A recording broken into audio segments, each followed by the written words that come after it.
വളർത്തിയെടുക്കാൻ വേണ്ടിയിട്ടുണ്ടല്ലോ ഇതിലും സിമ്പിളായിട്ടുള്ളൊരു റെമഡി ഇനി വരാനേ ഇല്ല കേട്ടോ. ഇത് ഗേൾസും ബോയ്സും എല്ലാവരും ട്രൈ ചെയ്ത് നോക്കാം.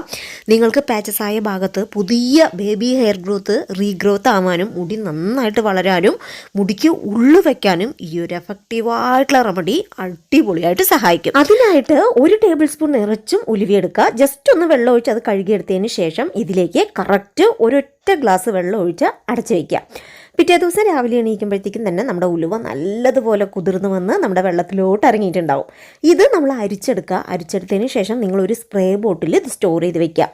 എന്നിട്ട് 1 വീക്ക് വരെ ഇത് പുറത്ത് തന്നെ വെക്കുക കേട്ടോ. ഒരാഴ്ചയ്ക്ക് ഒരു തവണ ഉണ്ടാക്കി വെക്കുക കേട്ടോ. എന്നിട്ട് നിങ്ങൾ റെഗുലറായിട്ട് എന്നും രാവിലെ ആണെന്നുണ്ടെങ്കിൽ കുളി കഴിഞ്ഞതിന് ശേഷവും രാത്രി ഉറങ്ങുന്നതിന് മുൻപായിട്ടും നിങ്ങളുടെ സ്കാൽപ്പിൽ സ്പ്രേ ചെയ്ത് കൊടുക്കുക കേട്ടോ. രാത്രി ബുദ്ധിമുട്ടുള്ളവരാണെന്നുണ്ടെങ്കിൽ രാവിലെ ചെയ്യൂ കേട്ടോ. ഇത് ശരിക്കും കറക്റ്റ് നമ്മൾ ഒരാഴ്ച യൂസ് ചെയ്യുമ്പോൾ തന്നെ അതിൻ്റെ റിസൾട്ട് നിങ്ങൾക്ക് കാണാൻ കഴിയും. നിങ്ങൾക്ക് പാച്ചസ് ആയ ഭാഗം ഉണ്ട് എന്നുണ്ടെങ്കിൽ അവിടെയൊക്കെ തന്നെ പുതിയ പുതിയ മുടികൾ ഇങ്ങനെ ഫോം ആവുന്നത് കാണാൻ പറ്റും. മുടിക്ക് തിക്നെസ് ഉള്ളതുപോലെ തോന്നും. അതേപോലെ തന്നെ ഹെയർ പോലെയൊക്കെ നിങ്ങൾക്ക് ഫീൽ ചെയ്യും. ശരിക്കും ഞാൻ പറയുകയാണ്, നിങ്ങൾ ഒരാഴ്ച നിങ്ങൾ ട്രൈ ചെയ്താൽ തന്നെ അതിൻ്റെ ഒരു ഡിഫറൻസ് കാണാൻ കഴിയും. ഇത് നിങ്ങൾ അപ്ലൈ ചെയ്ത് ജസ്റ്റ് ഒന്ന് മസാജ് ചെയ്ത് വിട്ടാൽ തന്നെ നിങ്ങളുടെ സ്കാൽപ്പുമായിട്ട് ഇത് ഇണങ്ങിച്ചേരും. അതുകൊണ്ട് തന്നെ നിങ്ങൾക്ക് മുടി കഴുകേണ്ട ആവശ്യമേ ഇല്ല കേട്ടോ. ഈ ഒരു ടോണർ അപ്ലൈ ചെയ്താൽ നമുക്ക് ഹെയർ വാഷ് ചെയ്യേണ്ട.